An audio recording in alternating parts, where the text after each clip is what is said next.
Qirg'iziston va O'zbekiston chegarasida zilzila sodir bo'ldi. Assalomu alaykum aziz muxlis. Agarda bizning kanalimizda mehmon bo'lsangiz, bizga obuna bo'lishni hamda videolarimiz ostida bir dona like tugmasini bosib qo'yishni unutmang.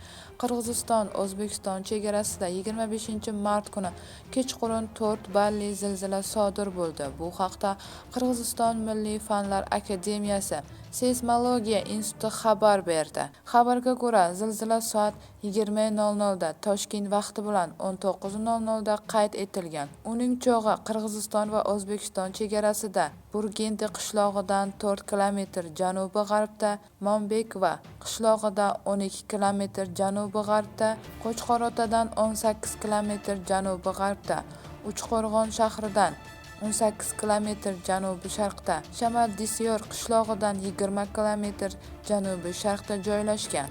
Qirg'iziston aholi punktlarida zilzila kuchi Durgendi qishlog'ida 4 ball atrofida, Monbekva, Sakaldi qishlog'ida 3,5 ball, Uchqo'rg'on, Shamol-Disyor, Massi, Qorabuloq, Qiziltuv shaharlarida 3 ball, Maylusuv shahrida, Bozorqo'rg'on, Sovetkisiy qishloqlarida 3 ball atrofida, Uchqo'rg'on, Shamal-Disyor, Massi qishloqlarida 3 ball atrofida.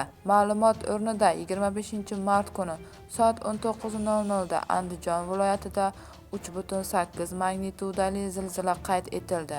Zilzila epitsentri Toshkentdan 263 kilometr janubi-sharqda, episentrda sezilish kuchi 2 ballni tashkil etdi.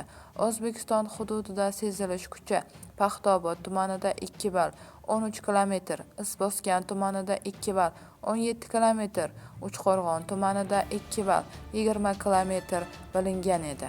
Bu xabarni barcha yaqinlarimizga jo'natib qo'yamiz hamda videomiz ostida bir dona like tugmasini bosishni unutmaymiz.